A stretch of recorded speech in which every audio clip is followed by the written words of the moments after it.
When the massive doors of the Galactic Council station opened, the humans stepped inside. The air smelled different here, heavy and metallic. Soft lights glowed from the ceiling, and the walls shimmered like liquid glass. Creatures from dozens of worlds sat at long curved tables, their strange shapes and colors creating a sea of alien faces. Some had scales, some had feathers, and others had no faces at all. All of them turned to watch the humans as they walked forward. Ambassador Claire Matthews led the small human group. She was tall and calm, dressed in a simple black suit.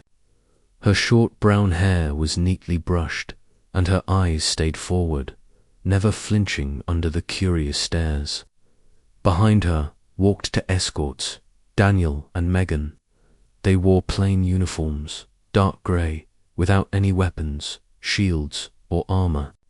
Their hands were empty, and their belts carried nothing but a small communication device.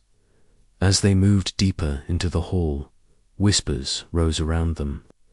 The aliens leaned toward each other, speaking in low voices. One alien with a wide mouth and 3 eyes chuckled and pointed at Daniel. Another, covered in soft blue fur, shook its head in disbelief. Claire heard some of the words, even though they tried to speak quietly. Unarmed, someone said in disgust. "Humans must be fools," said another. Claire kept walking, her heels clicking against the polished floor. Daniel and Megan followed closely. They walked with quiet confidence, their eyes scanning the room. Megan's face stayed neutral, but her gaze was sharp, noticing every exit, every movement, every possible danger. Daniel's hands hung loosely by his sides, but there was a certain tension in his shoulders, like a spring coiled and ready. At the end of the hall stood the Zorai delegation. They were tall creatures with dark green skin, long arms, and sharp spines along their backs. Their leader, Virak, waited at the center. He wore heavy armor plated with black metal, and he carried a ceremonial staff tipped with a glowing blade. Around him stood more Zorai guards, each armed with deadly-looking weapons. Virak's golden eyes narrowed as he watched the humans approach. He leaned toward his second-in-command and hissed something in their language. The second-in-command grinned, showing rows of pointed teeth. When Claire stopped before the council's raised platform, she bowed slightly. "Honorable council members," she said, her voice calm and clear. "On behalf of Earth and its people, we thank you for this chance to speak and work toward peace." The council chairperson, a tall and thin being with translucent skin, nodded politely.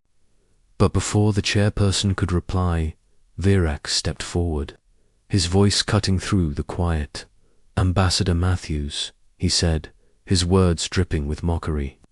"You arrive here to negotiate a treaty with us, yet you bring no proper escort. Do you mean to insult the council? Or are you so naive as to think this is a safe place?" Claire looked up at him, her face calm. "We mean no insult, Chief Virak. My escorts are fully prepared to fulfill their duties. We do not rely on weapons." The words drew a wave of laughter from the Zorai guards and several other council members. Virak's spines bristled as he gestured toward Daniel and Megan. "These two, they carry no blades, no shields, no armor. Even the smallest child on my world would be better armed than them.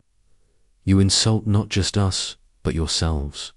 More whispers and laughter filled the hall. Daniel and Megan did not react. They stood still, their eyes fixed on Virak, their expressions unreadable. Claire allowed the noise to fade before she spoke again. "Our way is different. Our escorts are chosen not for their weapons, but for their skill. You will find them more than capable, if needed." Virak sneered, his spines rattling in irritation. "We shall see, Ambassador," he said, stepping back. "We shall see." The chairperson finally raised a hand, silencing the room. "We welcome the human delegation," they said. "Please, take your place at the table. We will begin the session shortly." Claire gave another small bow and led her group to the long table near the center of the hall. Daniel and Megan took positions just behind her, standing quietly, their eyes still scanning the room. The alien council members continued to steal glances at the humans. Some shook their heads, clearly amused or annoyed.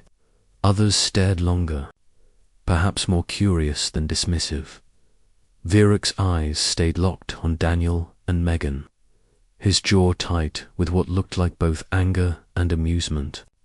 He leaned against his staff and spoke softly to his guards, who chuckled darkly in reply as the council members began shuffling papers and adjusting their seats. Claire reached for her datapad, reviewing her notes for the meeting. She did not look back at her escorts, but she didn't need to. She knew they were ready.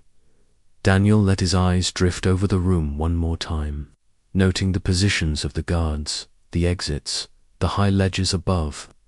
Megan noticed the way some of the Zorai guards kept their hands close to their weapons, and she made a mental note of the closest cover in case of trouble. To the untrained eye, they stood like statues, but beneath the surface, every muscle, every thought was poised. Ready. Outside the great windows, stars glittered in the endless black of space. Ships drifted silently past, their lights like fireflies against the dark. Inside the hall, the whispers died down as the chairperson called the session to order. The room filled with the hum of alien voices, the clatter of metal and paper, the soft sound of boots on the floor. Claire straightened her back and began to speak, her voice steady. Daniel and Megan stood behind her like shadows, quiet and unarmed. Yet somehow, despite the mocking laughter and curious stares, they seemed to carry an invisible weight, a presence that could not be ignored.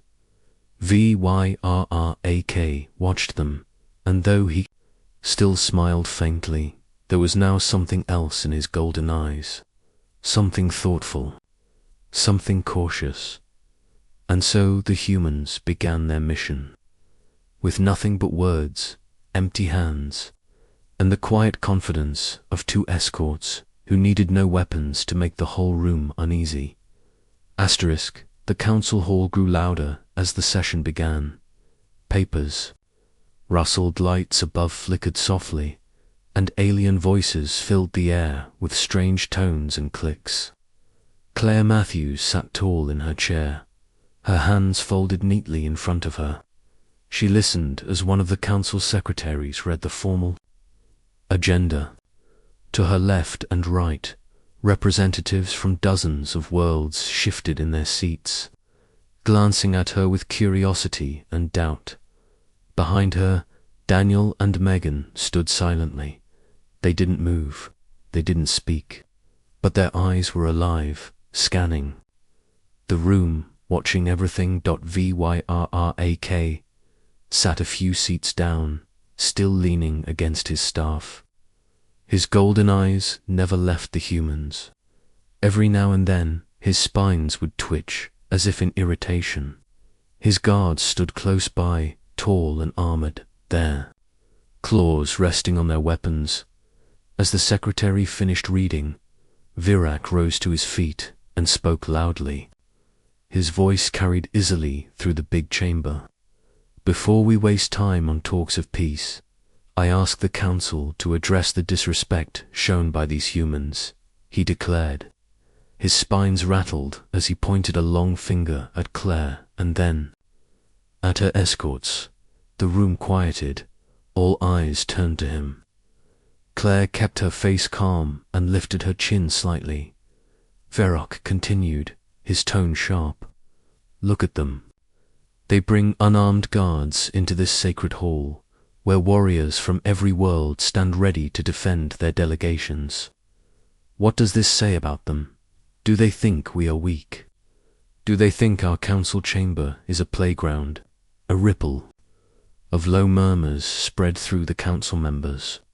Some nodded, others frowned.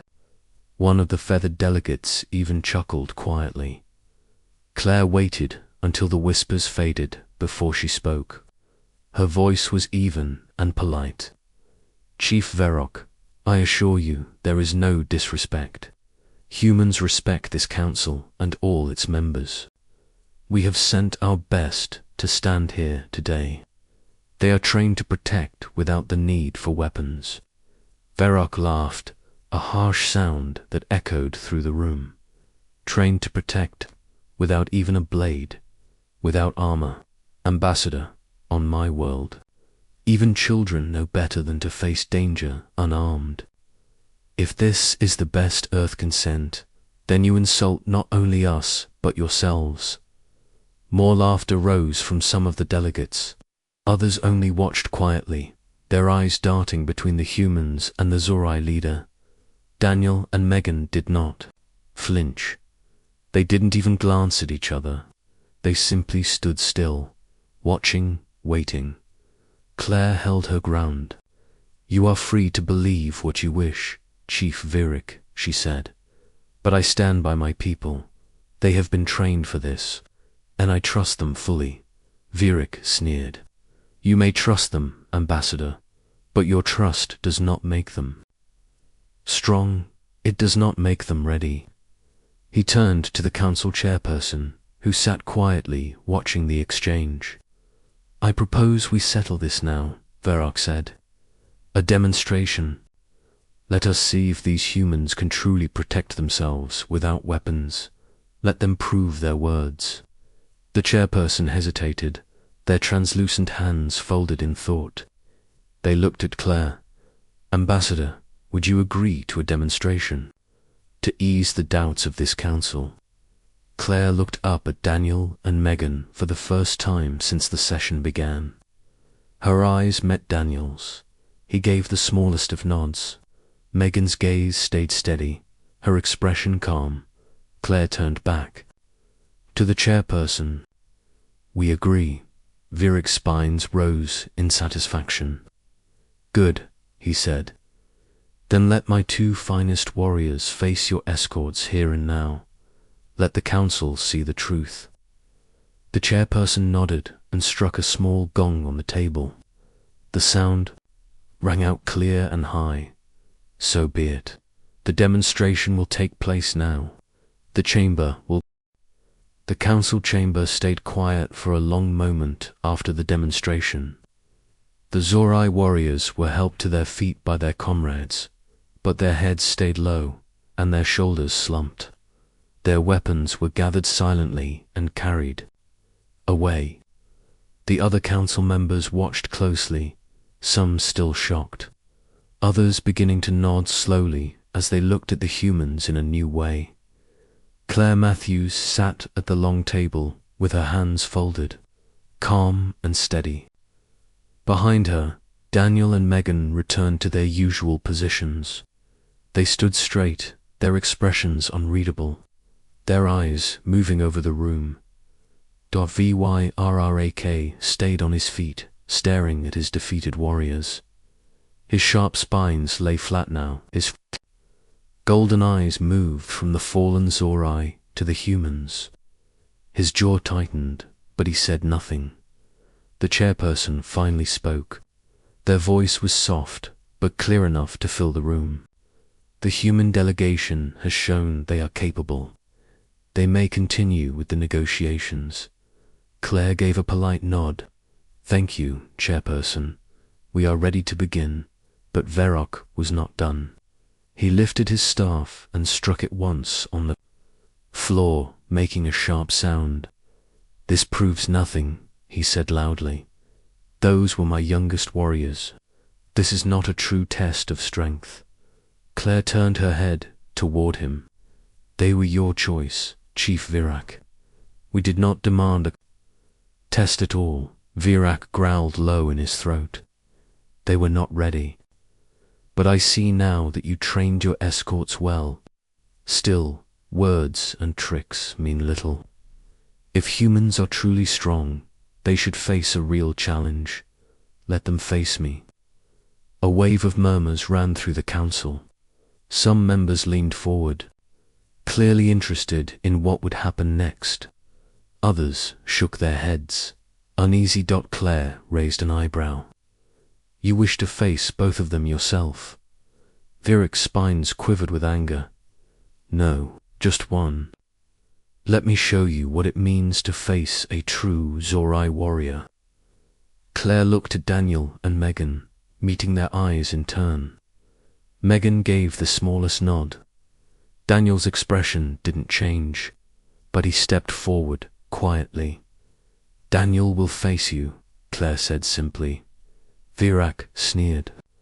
Very well. The council members moved back again, clearing the circle in the center of the hall. The floor gleamed under the lights, just as before. The air felt heavy now, full of quiet tension. Vyrak removed his ceremonial cloak and handed it to one of his guards. Beneath it, his armor gleamed, dark and sharp. His claws flexed as he took his place at the edge of the circle. Daniel walked to the center with steady steps. His hands hung loose at his sides. His breathing was calm. His eyes focused on Virak. The chairperson raised a hand. Begin. This time, the room fell completely silent. Virak didn't wait. He charged forward, his staff spinning through the air. He swung the glowing blade at Daniel's head, but Daniel ducked low, letting the blade whistle past. Virak turned quickly, his spines flashing, and swung again. Daniel moved lightly, his feet gliding over the floor. He sidestepped, letting the staff slam into the ground where he had been standing. His hands shot out and grabbed the staff, pulling it sharply to one side. Virak growled and twisted, yanking it free. The two circled each other. Daniel's eyes stayed fixed on the Zurai's chest, watching his movements. Virak's claws clacked against the staff as he swung it again, faster this time. Daniel ducked and rolled forward, coming up behind Vyrak. In one swift motion, Daniel struck the back of Virak's knee with his foot. The big alien stumbled forward. Daniel didn't stop. He moved around to the front, caught Virak's wrist, and twisted it hard. The staff fell to the floor, clattering against the metal. The council gasped. Virak roared and lunged at Daniel with his claws. But Daniel caught him by the shoulder, using his own momentum against him. With a quick turn and a shove, Daniel sent the Zorai sprawling onto his back in the center of the circle. Daniel stepped back, breathing lightly, and waited. Vyrak lay there for a moment, his spines flat, his golden eyes staring up at the ceiling. Slowly, he sat up. His breath came fast and harsh. He looked at Daniel, and for the first time, there was no anger in his eyes, only respect.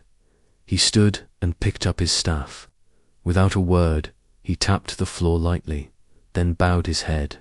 Daniel gave a small nod and stepped back to stand beside Claire. The chairperson rose from their seat. The challenge is over. The human has prevailed. Let us continue the negotiations. As the council members returned to their seats, the whispers began again, but this time they were different. No laughter now, no mockery. The aliens glanced at the humans with new expressions, some thoughtful, some cautious, even a few admiring.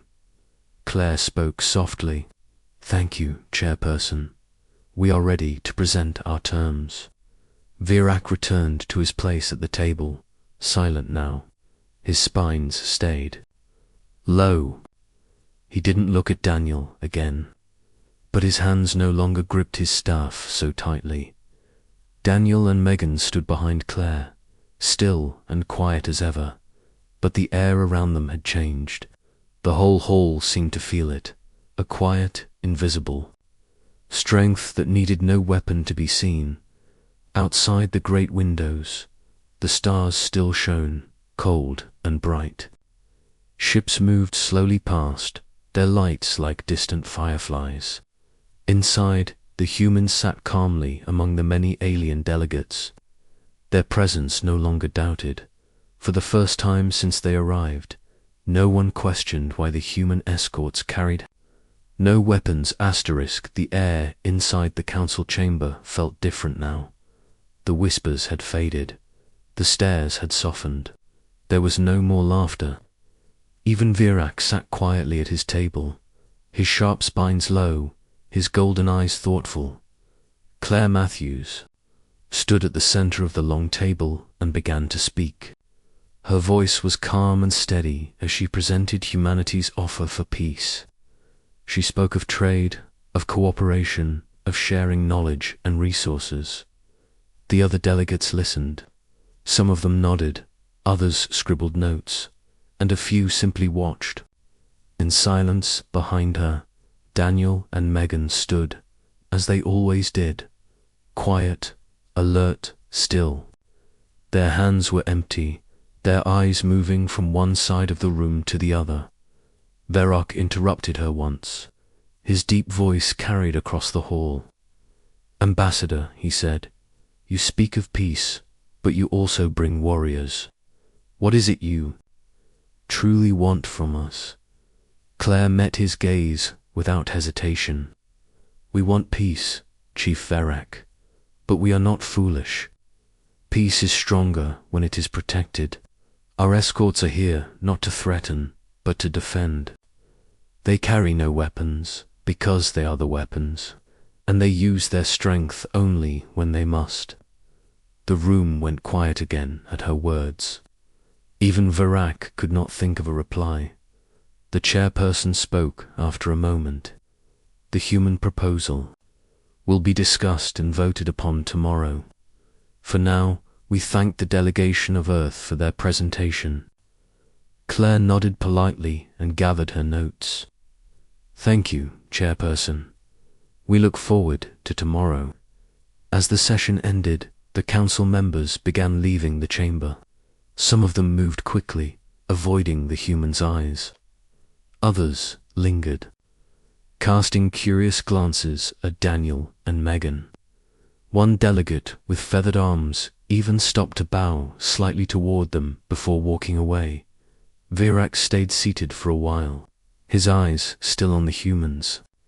Then he stood, adjusted his cloak, and left without another word. Claire, Daniel, and Megan walked out of the chamber together. The hallway outside was quieter than the hall, but even here, aliens stopped to watch them pass. They said nothing until they reached the human quarters at the far end of the station. The doors slid open, revealing a simple room with 3 chairs and a small table. Claire set her notes down and turned to her escorts. "Well done," she said softly. Daniel nodded once. Megan allowed herself the smallest of smiles. "Tomorrow will not be easier," Claire added. "There may be others who will test us again." Daniel spoke for the first time since the duel. His voice was low but steady. "We'll be ready." Megan simply said, "Always." Claire smiled faintly and sat down. She began to review her notes again while Daniel and Megan took positions near the door. Their eyes stayed sharp, their bodies still, yet every muscle was ready. Outside the room, the station was alive with movement. Aliens of all shapes and sizes moved through the wide corridors, their languages mixing into a constant hum of sound. In one corner of the station, Vir stood with his guards. His spines were low, his hands clasped behind his back. His warriors stood nearby, silent and tense. He spoke to them in a quiet voice. Those humans, they are not what they seem.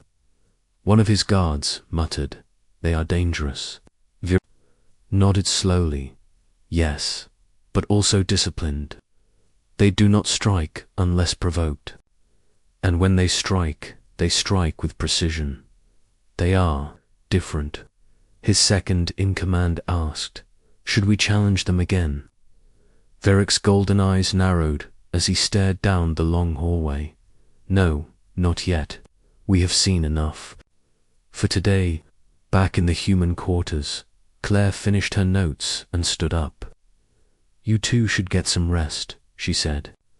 "I need you sharp tomorrow." Megan shook her head. "We're fine." Claire smiled faintly. "Of course you are. But even the best need sleep." Daniel gave a short nod and relaxed slightly, leaning against the wall. Megan sat down in one of the chairs, her arms crossed, her eyes still watching the door. Hours passed quietly. The lights outside dimmed slightly as the station entered its artificial night. But even in the quiet, the air felt heavy with something unspoken in the dark corners of the station. Whispers about the humans spread. Some called them reckless, others called them foolish. But many began to say something else, that perhaps the humans were not weak at all, but strong in a way no one understood yet. A group of young. The next morning, the station's lights brightened slowly, signaling the start of a new cycle. The corridors filled again with aliens moving toward the council chamber. Voices in many languages mixed into a steady hum. Claire Matthews stood in front of a mirror, adjusting her suit. Her hands were calm, but her eyes showed a hint of thought. She picked up her datapad, then turned to see Daniel and Megan already waiting by the door. They looked as ready as ever, quiet and focused. "Are you both rested?" Claire asked softly. Daniel gave a small nod. Megan simply said, "Yes." Claire allowed herself a faint smile. "Good. Today we finish what we started." They walked together through the long corridor to the council chamber.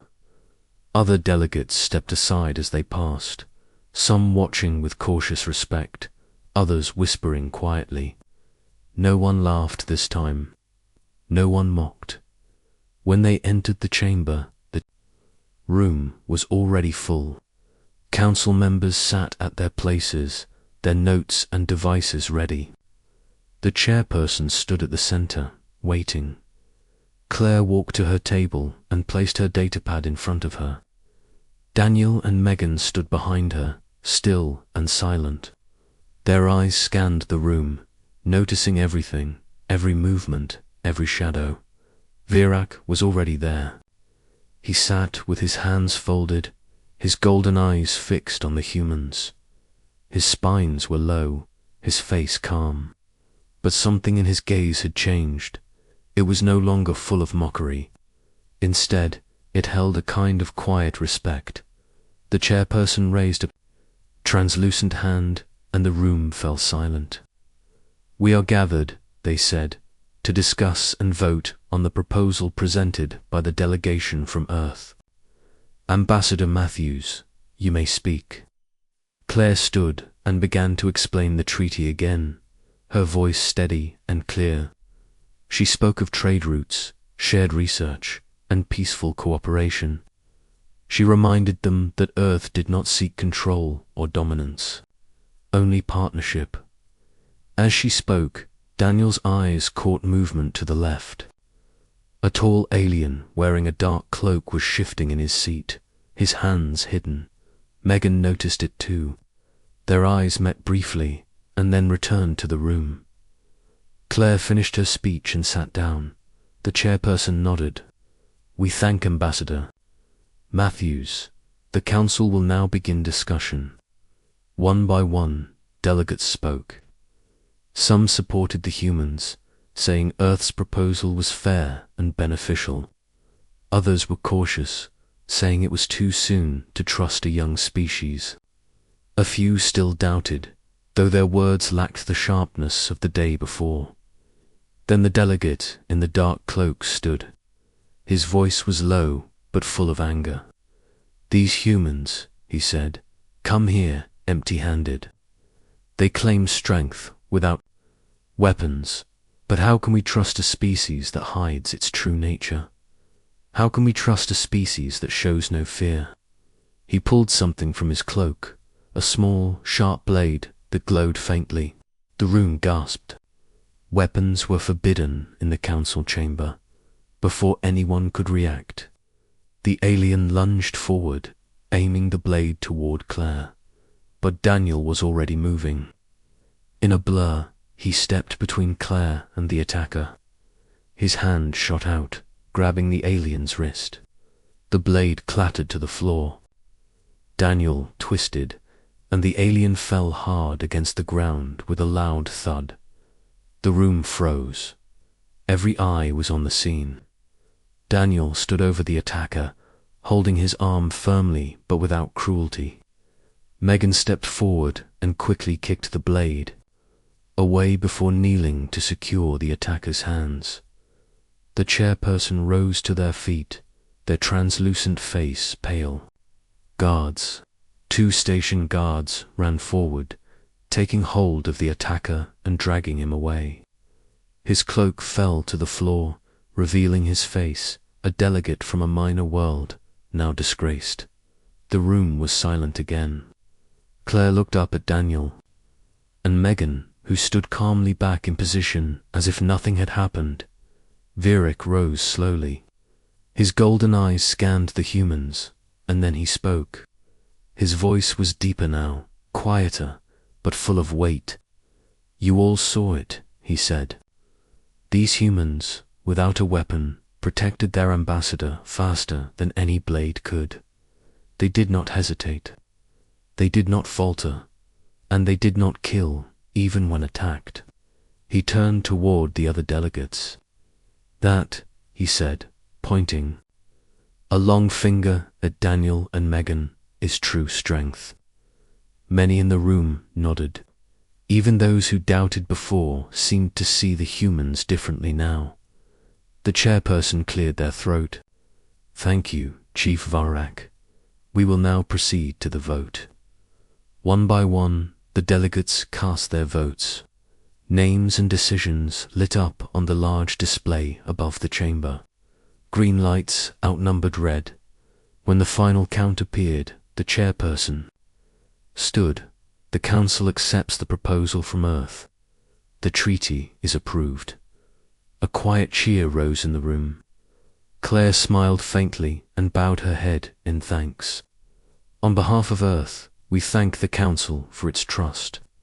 We look forward to building a future together."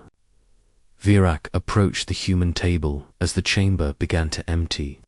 He stopped in front of Daniel and Megan, studying them for a long moment. Finally, he spoke. "You have earned my respect," he said. "Your way is unusual, but it is strong. I will not forget it." Daniel gave a small nod. Megan simply said, "Thank you." Virak looked at Claire and added, "Humans may be young, but you are not weak. You have shown us something rare today." Claire smiled. "We only showed you what we are." Virak gave a single sharp nod, then turned and left. When the chamber was empty, Claire turned to her escorts. Her eyes softened, and her voice was quiet. "You saved my life today," she said. Daniel shook his head slightly. "Just doing our job," double quotes. Megan added, "You never needed to worry." Claire looked at them both for a long moment. "The council understands now," she said.